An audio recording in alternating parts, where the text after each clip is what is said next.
Sega.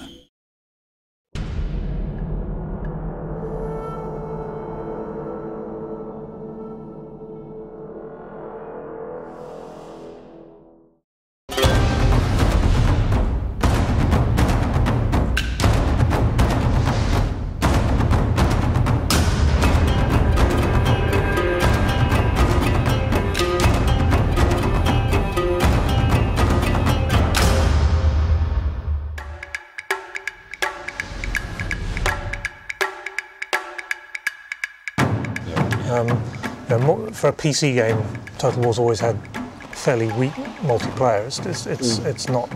It's only ever been the battle part of the game. It's been a recycled part of the game until Napoleon, and we really never really made it a central focus. And this time we have. It's the first time it's actually the fourth part of the game. You know, yeah, it's like a whole new. Sorry, it's actually amazing fun as well. It has a longevity to it as well, which is not something we've had before. It's not just game modes multiplayed. The whole character development, the whole progression through the well, you do get to crush your enemies and see them from before, you don't you? That's the whole thing. Exactly, and you get to see your own glory increase as a result. And if you're on the network, you get to chortle at people later. True. And it is something that we're not sure about, you know, it's a totally brand new thing.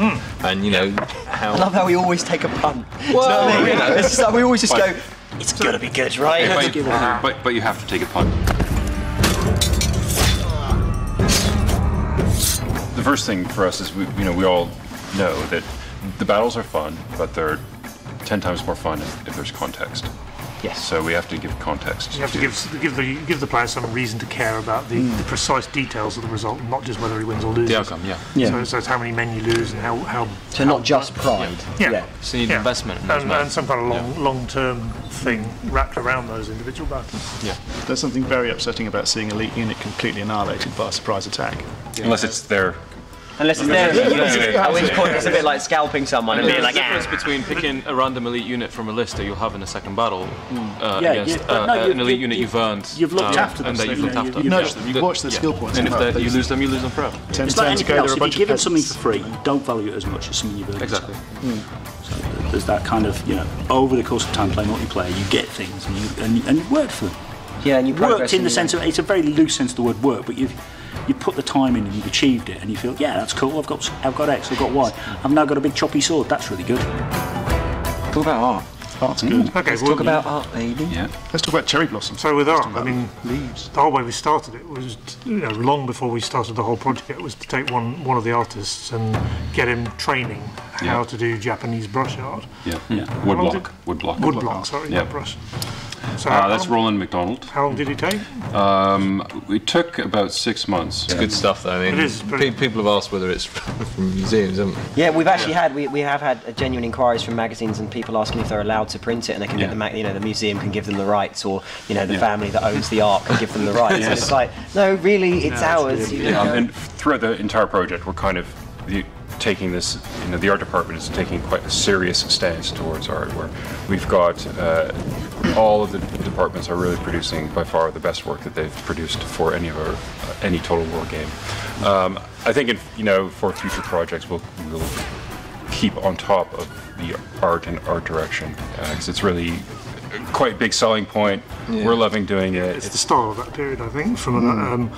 I really liked the sort of atmosphere and style of Shogun 1, and we'd not really got anything like that in any of the intervening games, and it was a chance to do art again.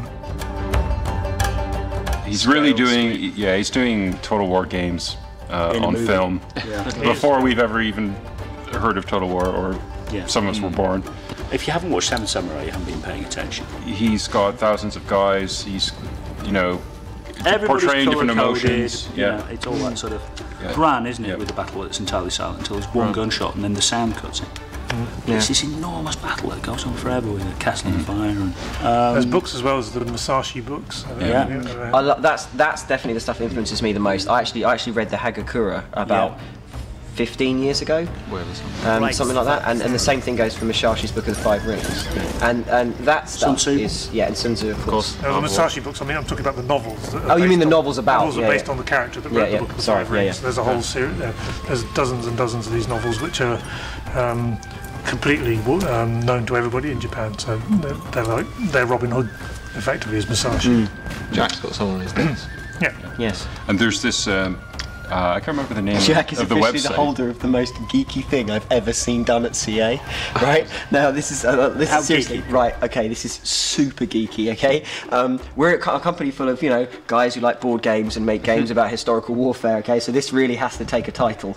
And Jack, I actually once saw him creating a unit on screen. This was actually for Napoleon. He was creating a unit on screen for Napoleon, and he said something like, "17th Hussars didn't have brass buttons on the top point of their uniforms. Expelliarmus!" And then deleted it. And I was like, I literally had to stop and tell him that was the most awesome piece of geek I've ever seen in my life. This is where Japaneseness in some way helps us out from a gameplay point of view. Craziness. Because when you've got all kinds of banners in the like we're saying before, you've got all the different Japanese banners. They're very UI focused. UI focused. Yeah. But their castles as well. They actually almost deliberately put good gameplay into their castles. It's almost like they enjoyed the battle. They did. It was a sense of this will be a great fighting location. The whole idea of a Japanese castle is different to a European one. European castles are all about keep them out. Japanese ones are all about come on in if you're hard. Have a go. Yeah.